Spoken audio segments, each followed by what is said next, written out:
The year is 1991, and Archer is taking his son Michael for a ride on a carousel. Nearby, criminal Castor sets up a suppressed sniper rifle, and once he gets a clean shot, he fires.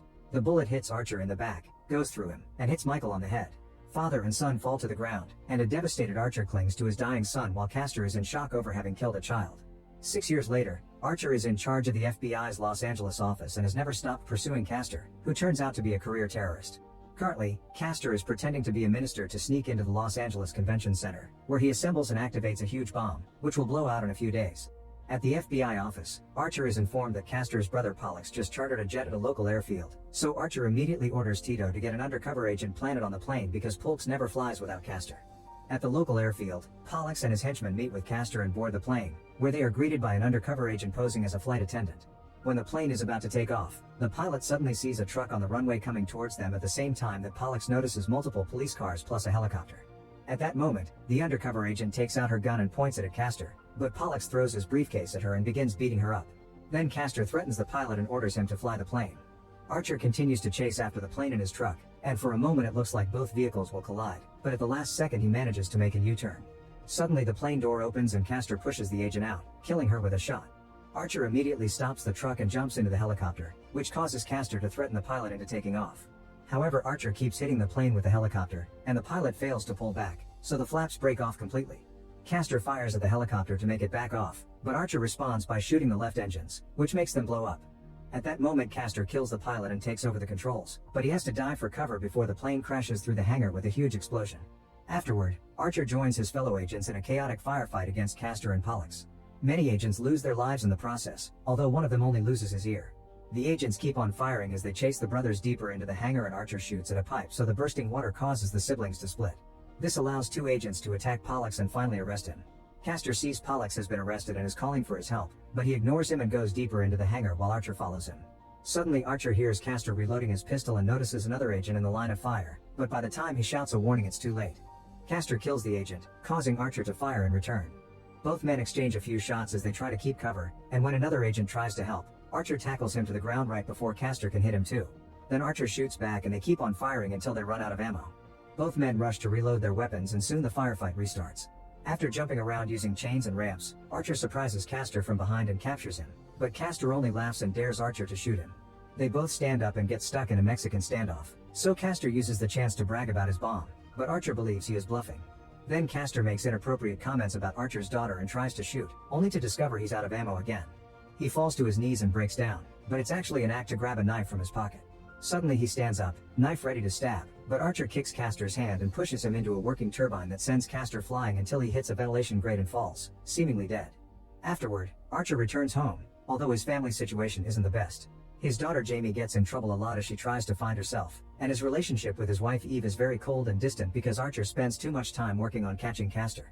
Since he's finally caught him, Archer promises Eve that he will ask his boss to give him a desk job.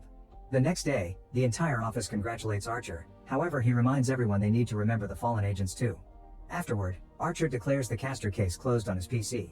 He is interrupted when agents Tito and Miller come with a disk they found in Pollux's briefcase. They insert it into the computer and a strange animation appears on the screen before it reveals the schematics of the bomb, which Archer identifies as a biological weapon. Archer realizes Castor hadn't been bluffing, but getting more information is almost impossible because Pollux will only talk about it with Castor. They attempt to interrogate Pollux about it, but they fail because Pollux can fool the polygraph. Desperate for a solution, Miller takes Archer to the Walsh Institute, a medical institution that specializes in advanced operations. There Archer is shocked to discover that Castor is still alive and in a coma, which Miller proves by stubbing out her cigarette on Castor's skin. The institute's director Dr. Walsh and Miller then share an idea. They would like Archer to take Castor's face and go into prison posing as Castor to extract information from Pollux. Archer is skeptical that face swap can be a thing, so Walsh takes him to the operation room, where lasers are constructing a new earlobe for the wounded agent. Walsh explains that the face swap won't be permanent, and they would do little modifications to Archer's body to match Castor's. He also shows Archer the morphogenetic template, the inside of which is modeled on Archer's skull but has an exterior model to resemble Castor's face, meaning he won't feel any different at all. However, Archer finds the whole plan insane and leaves. Afterward, Archer decides to try interrogating some of Castor's partners in crime. He's so angry that he pushes the first two guys too far and makes one of them wet his pants. Next he tries to talk to Castor's girlfriend Sasha, who claims that she hasn't seen Castor in years, so Archer moves on to Sasha's brother Dietrich, who gets tired of all the questions and insults Archer's dead son to provoke him. Furious, Archer tackles Dietrich to the floor and jams his pistol into Dietrich's eye until he admits that all he knows is that the bomb goes off in a week. After Sasha and Dietrich leave, Archer meets with Tito and Miller and accepts to do the face swap. He wants to tell his boss and Eve about it, but Miller forbids it because this is classified and off the books. Archer decides to stop by his house to say goodbye to his family, saying he has a mission without giving details, making Eve angry because he lied about getting a desk job. Later, Archer goes to the Walsh Institute, and before the surgery, he gives Tito his wedding ring for safekeeping. He also makes Walsh promise he'll restore the bullet wound scar on his chest after the mission is over because he doesn't want to forget the day Michael died. Then the surgery begins. Walsh very carefully takes their faces, and while Archer's is put away for safety, Castor's is connected to Archer's body while Castor himself is left with exposed muscle. A few days later, Archer wakes up, and once his bandages are unwrapped, he freaks out as soon as he sees Castor's face in the mirror, even trying to destroy it with a coat hanger. Miller and Tito immediately give him a sedative to calm him down. Then Archer notices that his voice hasn't changed, but Walsh quickly solves this by implanting a microchip in Archer's larynx that makes him sound like Castor. Sometime later, a bunch of guards come to pick Archer up to take him to prison in a helicopter, but he's blindfolded first. When the blindfold is finally removed, Archer finds himself in a dark room being watched by several guards. Warden Walton explains that Archer's now property of the prison and his feet are clamped in magnetic boots that allow the guards to monitor the location of every prisoner 24/7 and can keep him glued to the floor. Afterward, Archer is taken to the cafeteria, where the other inmates stare at him. At that moment, Archer sees Pollux, but before he can approach him, he's suddenly attacked by Duboff, a criminal that wants revenge on the real Castor. Duboff begins beating Archer up pretty badly, but after taking a moment to catch his breath, Archer fights back and gets the upper hand because he realizes that being Castor allows him to go crazy. When the fight is over, Archer's magnetic boots are clamped to the floor, and Walton uses a stun gun on him before warning Duboff of the consequences of trying this again. Meanwhile, in the Walsh Institute, the real Castor suddenly wakes up and immediately pulls off the bandages to discover he has no face. Confused and in pain, he goes to the edge of the room and sees Archer's old face floating in a jar, so he calls his henchmen to help him out. Moments later, the henchmen kidnap Walsh and bring him over, where Castor goes crazy and threatens Walsh until he accepts to give him Archer's face.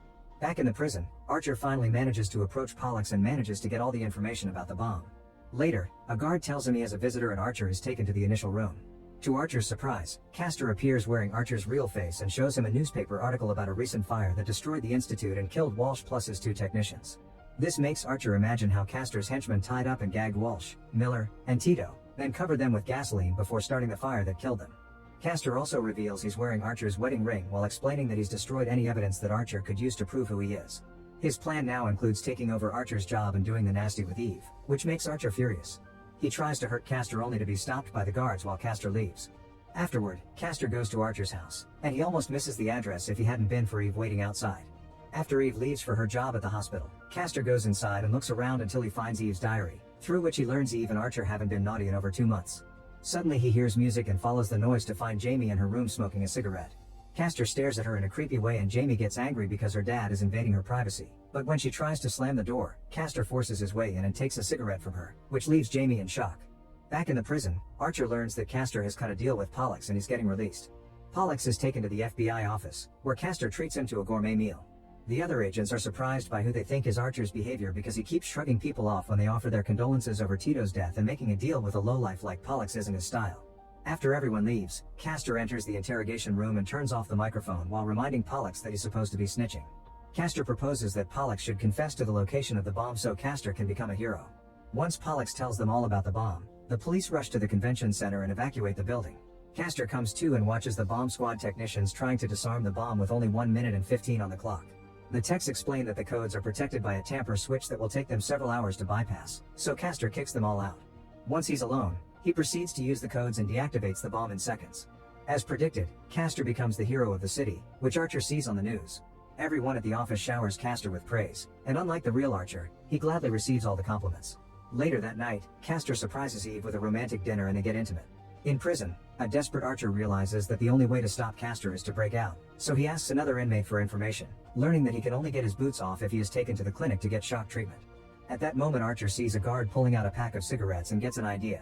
He walks over to the officer to demand a cigarette, and when the guard orders him to get back in line, Archer punches him. This triggers a fight with several other guards, during which Archer manages to steal a cigarette. Eventually the guards grab him and drag him to the clinic, where Duboff is getting shock therapy after he started another fight. When they're done with Duboff, they pull him out and replace him with Archer.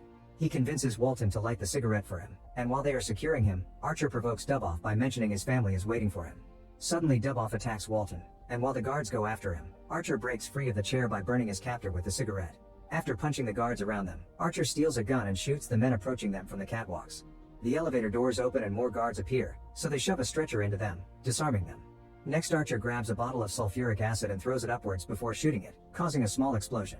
Archer and Duboff then jump up to the catwalk and start running, shooting any guard that gets in their way as a riot breaks out in the exercise hall. Eventually they make it to the control room, and Duboff continues to fight all the guards while Archer sits at the computer and overloads the security system. Duboff gets shot and falls over the edge, so Archer rushes to grab him by the barrel of his gun. He tries to pull him up, but Duboff's grip slips and he falls to his death. Walton fires up at Archer, but he's stopped when a bunch of inmates begin beating him up.